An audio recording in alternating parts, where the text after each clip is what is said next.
तो पंडा क्या करता है?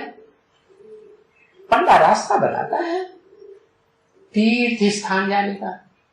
तीर माने किनारा, था माने स्थान।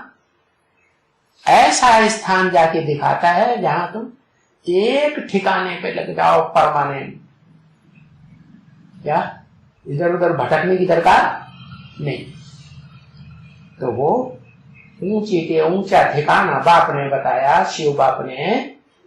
या तो शांति धाम जाना चाहो तो शांति धाम जा सकते हो, रह सकते हो लंबे समय तक। सुखधाम जाना चाहो तो लंबे से सुखधाम भी रह सकते। दोनों में रहना चाहो तो सुखधाम में भी रह सकते, दुखधाम में भी रह सकते। अच्छा, ये कभी फिर बताएंगे कि क्या कोई आत्मा ऐसी भी हो सकती है जो लगातार सुखधाम में ही रहे जन्म जन्मांतर? कोई ऐसा भी भाग्यशाली रथ हो सकता है?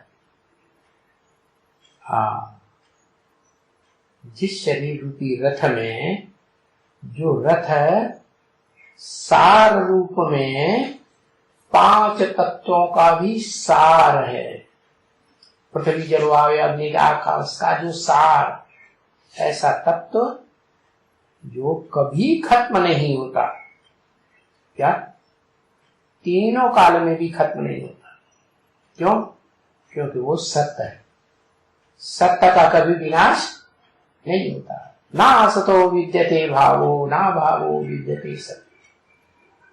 तो वो शरीर रूपी सत्य की यादगार लिंग, बड़ा रूप, और उसका छोटा रूप आत्मा, बीज। ये दोनों ही सत्य हैं। जैसे वैज्ञानिक भी मानते हैं एलिमेंट कभी नष्ट नहीं होता, तो ऐसे ही ये जो शरीर है, जिस शरीर से पैदाइश होती है, वो शरीर को ब्रह्मा नाम दिया जाता है। ब्रह्मा नामधारियों में बड़े से बड़ा मुख परम ब्रह्म कहा जाता है। वो परम ब्रह्म या बड़े के बड़ी मां। कैसे बड़े के बड़ी मां? 3 दुनिया है ना। बड़ी दुनिया 500-700 करोड़ की, उससे स्वर्ग की दुनिया, छोटी दुनिया 10 करोड़ की, 8-10 करोड़ की स्वर्गीय दुनिया है ना, 2 नंबर की, जिसे स्वर्ग कहा जाता है। और उससे भी एक छोटी दुनिया है जो शूटिंग काल में तैयार होती है, रिहर्सल काल, जहां सारी दुनिया के बीज तैयार होते हैं। कितने की? नहीं, 9 लाख तो होते हैं सतयुग के आदि के जन्म में, लेकिन उससे भी पहले कोई जन्म है, कोई पीढ़ी वाला, पहली पीढ़ी, जहां 4.5 लाख ही असली हैं, जो अपने शरीर से पार्ट बजाते हैं। बाकी सतयुग में जन्म लेने वाले तो उनके बुद्ध रूपी पेट से जन्म लेते हैं, और यहाँ संगम में बुद्ध रूपी पेट में प्रवेश करके पार्ट बजाते हैं। उनकी बात नहीं। तो 4.5 लाख जो आत्माएं हैं, वो ही हैं जो रुद्र यज्ञ रचे जाते थे द्वैतवादी द्वापर के आदि में 2500 साल पहले। तो उनमें लाखों की तादाद में शालिग्राम बना दिया। लाखों की तादाद मतलब कोई सेठ होता था 1 लाख, कोई 2 लाख, कोई 3 लाख। कोई ऐसा भी सेठ हुआ होगा जिसने 4 लाख शालिग्राम बनाए हो क्या? लेकिन उनमें फर्स्ट क्लास है क्या, जो कहे जाते हैं ब्रह्मा सो पक्के देवता। 1 लाख। उन 1 लाख में भी 2 प्रकार के हैं। एक है कभी कन्वर्ट ना होने वाले, पक्के रुद्रमाला के मां के बीज। दूसरे वो हैं जो विजयमाला के बीज हैं, पहले चंद्रवंशी होते हैं, ज्ञान चंद्रमा से जन्म लेते हैं, फिर जैसे कन्या की शादी हो जाती है, ऐसे वो राधा चंद्रवंशी से कन्वर्ट होकर के सूर्यवंशी लक्ष्मी बन जाती है। ओम। तुम बच्चों की बुद्धि में ये रहता है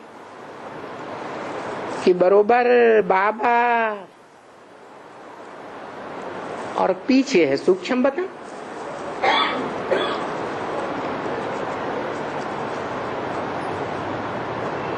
बाबा किसे कहा जाता है? साकार और निराकार के मेल को बाबा कहा जाता है। निराकार है निराकार आत्माओं का बाप, जो सदा निराकार है, और साकार है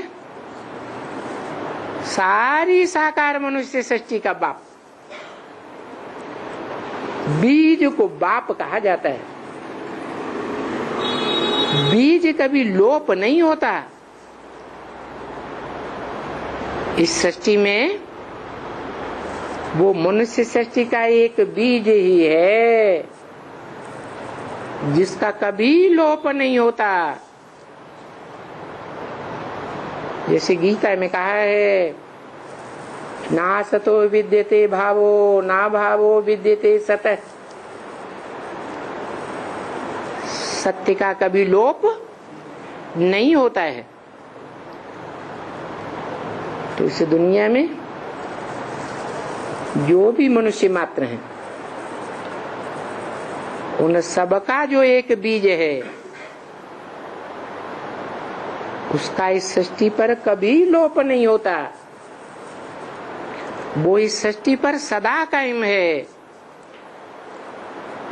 इसीलिए ब्रह्मा के मुख से भगवान ने बोला, इस सृष्टि पर सदा काल कायम कोई चीज है नहीं।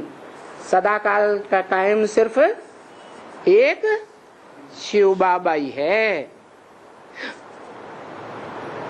शिव बाबा, क्या नहीं तो शिव तो बाप है या बाबा है? शिव तो बिंदु बिंदु आत्माओं का बाप है। फिर बाबा कैसे कह दिया? साकार निराकार का मेल। तो निराकार का मेल शिव वो इस सृष्टि पर सदा कायम रहता है। समान बनता है। जो शिव बाप है वो तो इस सृष्टि पर सदा कायम होता ही नहीं। हाँ, जिस मुकर्रर रथ में प्रवेश करता है वो योग बल के आधार पर संपूर्ण 100% ज्योति बिंदु आत्मा बन जाता है। जिस ज्योति बिंदु आत्मा की यादगार सोमनाथ मंदिर में दिखाई गई है, क्या? लाल गोलाकार लिंग और उसमें बीच में हीरा दिखाया गया। वो हीरा किसकी यादगार है? शिव तो बाप है। शिव जो बाप है आत्माओं का, वो तो आत्मलोक का वासी है। साकार सृष्टि का सदाकाल वासी है ही नहीं। तो साकार सृष्टि में जो शिव बाबा है वो सदाकाल कहाँ का वासी है? कहाँ का वासी है?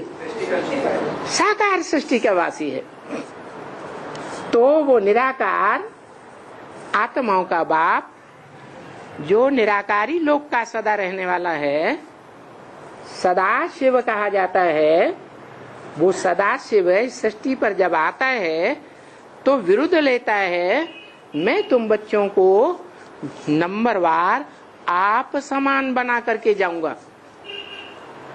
तो कोई बच्चा तो शिव समान 100% निराकारी, निर्विकारी, निरहंकारी बनता होगा ना?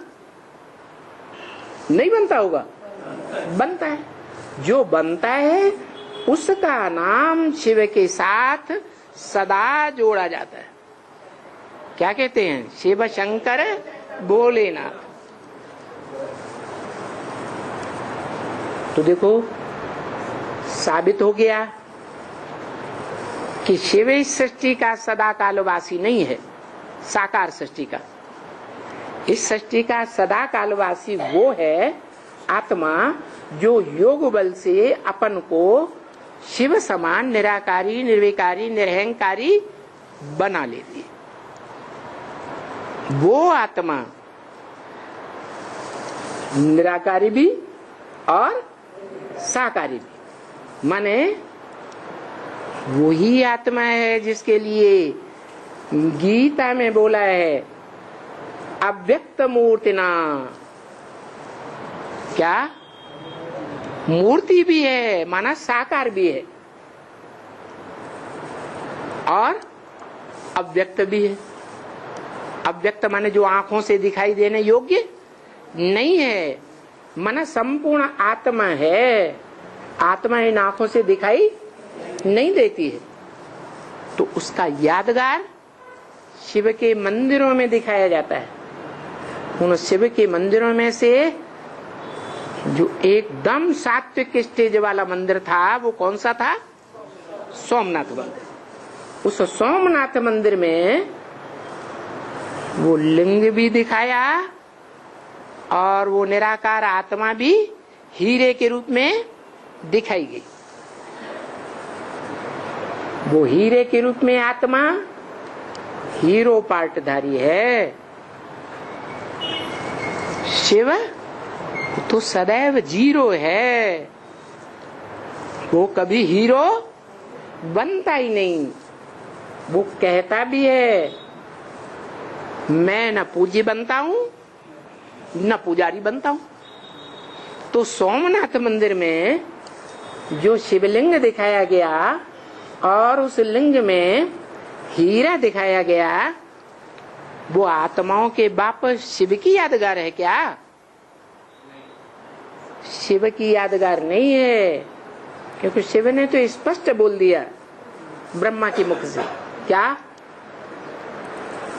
क्या बोल दिया? मैं न पूज्य बनता हूं न पुजारी बनता हूं। तो जो शिवलिंग जो पूजा जाता है और सोमनाथ मंदिर में जिसकी राजा विक्रमादित्य ने पूजा की थी, वो पूज्य शिव बाप है या कोई और आत्मा है? शिव बाप तो पूज्य बनता ही नहीं। तो जिसको पूज्य बनाता है वो साकार, वो पूज्य बनता है और पुजारी भी बनता है। God is truth. Truth is God. God is one. तो truth is one.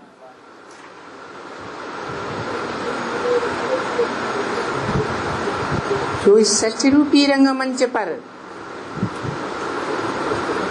सत्य है, वो सदा काल होगा या कभी होगा कभी नहीं होगा। इसीलिए गीता में बोला है ना सतो विद्यते भावो ना भावो विद्यते सतः। इस दुनिया में सत्य का कभी अभाव नहीं हो सकता। महामृत्यु के समय भी अभाव नहीं हो सकता। क्यों? क्योंकि वो कालों का काल है, महाकाल है, जिसको कोई काल खा नहीं सकता। सारी दुनिया को वो खाएगा, लेकिन उसको कोई भी नहीं खा सकेगा। तो आंखों को कैसे श्रेष्ठाचारी बनाए? बताया कि 11वीं इंद्रिय है मन, 10 इंद्रियों से या 10 इंद्रियों में से कोई भी इंद्रिय से कर्म करेंगे, जब तक उसमें मन काम नहीं करेगा तो इंद्रिय अपना सुख नहीं ले सकती। कोई भी इंद्रिय के सुख और दुख में मन का पहला हिस्सा होता है। तो बाप कहते हैं तुम अपने मन को ही कंट्रोल करो। और मन क्या है? वो शास्त्रों में भी बताया, बाप ने भी बताया। शास्त्रों में लिखा है मन रेव आत्मा, मन ही आत्मा है। बाप भी कहते हैं मन और बुद्धि ही आत्मा है, इसमें अनेक जन्मों के संस्कार भरे हुए हैं।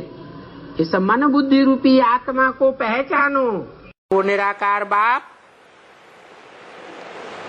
निराकारी आत्माओं का बाप, त्रिकालदर्शी होने से जानता है कि साकार मनुष्य सृष्टि में कौन सी साकार आत्मा है, साकार शरीर धारण करने वाली। साकार शरीरधारियों के बीच जो तीनों कालों में पार्ट बजाती है,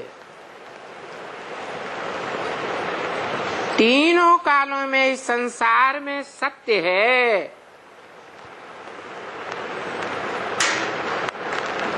और वो एक ही सत्य है, बाकी सब झूठे।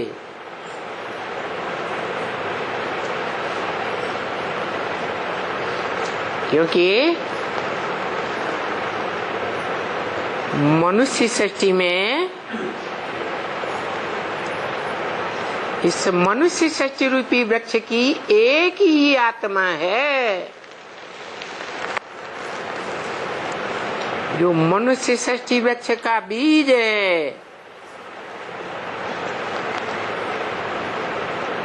और बीज तो अविनाशी होता है। जड़ें सड़ जाती हैं, मुख्य तना भी सड़ जाता है, डाल डालियां भी सड़ जाती हैं, टहनियां भी सड़ जाती हैं, फल फूल भी सड़ जाते हैं। लेकिन पहले फल के अंदर जो बीज तैयार होता है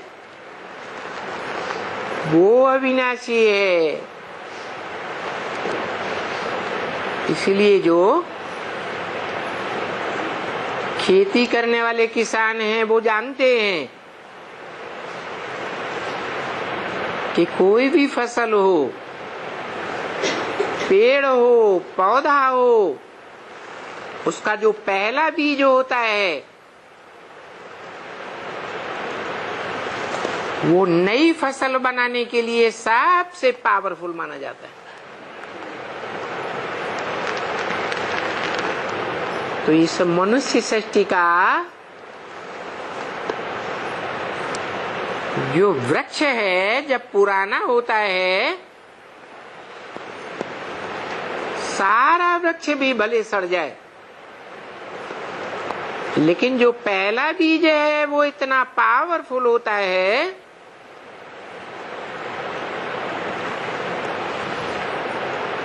कि वो अविनाशी है। इस मनुष्य सृष्टि में उस पहले चैतन्य बीज का विनाश नहीं होता। इसीलिए गीता में लिखा है नासते विद्यते भावो ना भावो विद्यते सत। मना सत्य का कभी विनाश नहीं होता है और सत्य माने ट्रुथ, अंग्रेजी में कहते हैं। Truth is God. जो सत्य है 100%, वो ही भगवान कहा जाता है। इस मनुष्य सृष्टि में साकार रूप में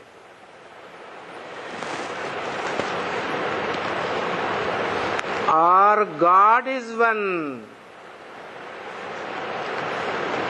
ये भी कहा जाता है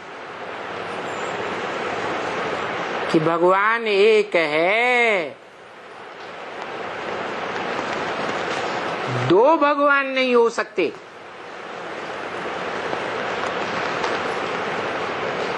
अगर उसके समकक्ष कोई दूसरा होगा तो भगवती का टाइटलधारी हो सकता है, भगवान नहीं।